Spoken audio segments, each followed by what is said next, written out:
Our last speaker is going to be Abby. She's going to come up and she's going to share about community. She's got a great story, and we give her the mic and I'm going to sit down and be quiet so Abby can tell us her story about community. Is that a cheer for me to be quiet? Or a cheer for Abby? Okay, right on. Okay, right on. That was for you, Abby. It wasn't for me. Okay, go ahead. I'll be quiet.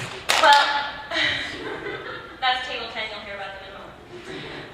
Actually, I thought it was really ironic that I was asked to speak about community, because if you would have asked me 4 months ago, I would have told you I had no sense of community, and that I hated Cincinnati, and that I wouldn't be here for longer than a couple months. That's right. She said she hated Cincinnati. Yes. It was just hard. I grew up in a small town in Iowa where in every phase of your life you have these amazing people that are just at the same place and automatic, bond with someone or whatever phase of life, whether it was high school, college, or grad school. It was always this automatic gift God gave me, or these people that connected with me.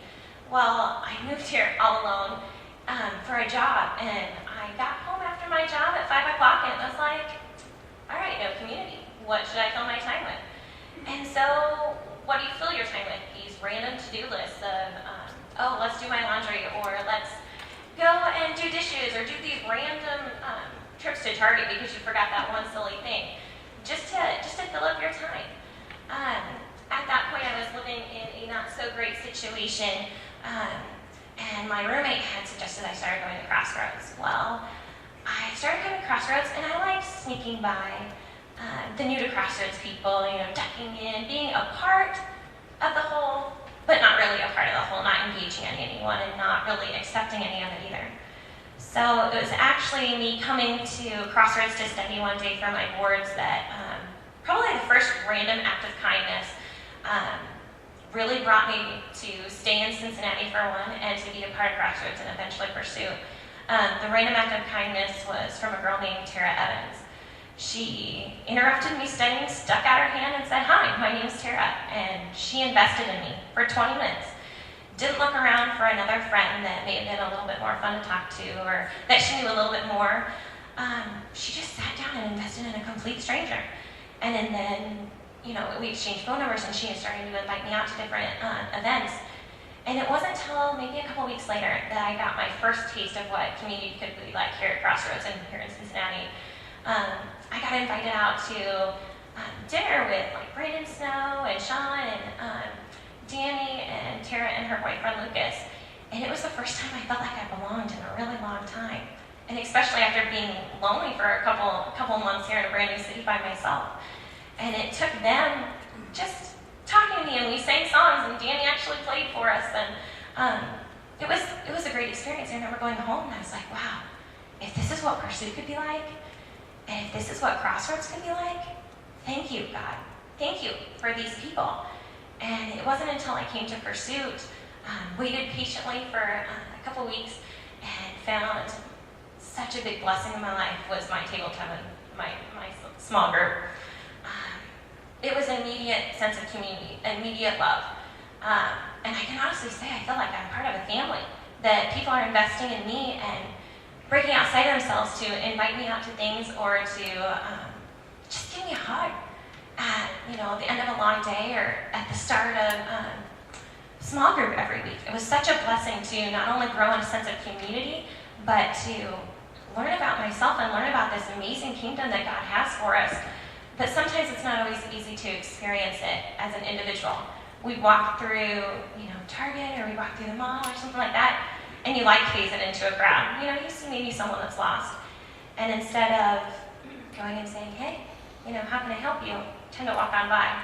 Well, I'm so lucky Tara didn't walk on by, because I don't think I would still be in Cincinnati. I actually had to deal with I can tell some people this now, I actually had to deal with my dad that if I still hated Cincinnati as much in October, that he would help me move out in November.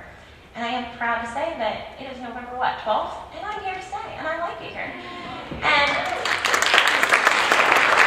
it was funny, because I started off, and my first message in Crossroads was, I love Cincinnati series, which was painful for me to sit through. I hated it. How ironic. It was painful to sit through. And I was not going to put a bumper sticker on my car. I was fine with my to-do list and, filling my time up with randomness.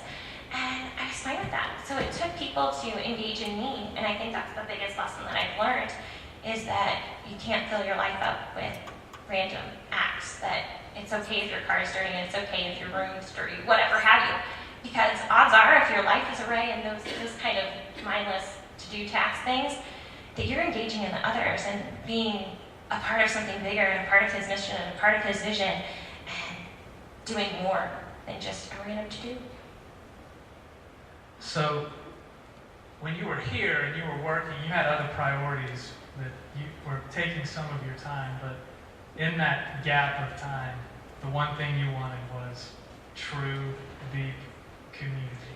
Yeah, I had met some friends at work, and I loved them dearly. And actually, one of my best friends moved out here with me from Des Moines, and I loved her dearly. But it was just like something was missing, and I think God was just like, Abby, you've put school and other things in your life for so long that I need you to come back to me now. And I think that's what the transition was for me, being here all by myself for quite a while, to having random acts of kindness where people were engaging in me. And he's like, yeah, Abby, this is what community is supposed to be like, and this is what you're supposed to do, to have people feed into you and you feed into others. And so I'm going to ask the band, go ahead and start making its way back up here. And so closing up as we're discussing these things about transformation, and it sounds like community really was a big transformation for you. And you were seeking that through prayer with God. What you've learned in a small group and what you've learned just with the amazing friendships that you found, how are you going to use that to make others feel welcome in the community? Stick your hand out, shake hands. There are people while they're studying. studying. Stick your hand out, don't ever walk by anybody. But I think the biggest lesson I've learned is actually something a good friend told me tonight, that God teaches us through those awkward moments that you feel uncomfortable. And I think he put me through a series of moments, a series of months where I felt awkward and alone, and it was something I'd never felt like in my life. And I think it was a huge lesson that it doesn't always come as easy as it's supposed to, but that God uses those times when you're supposed to engage in others and really teach you about yourself to experience the kingdom, not only for him, but to experience the kingdom through others. And that's part of the joy. I think that's well said. And we're glad that Abby's part of the community. So let's give her a hand for sharing her story. Thank you very much. We're going to transition into a time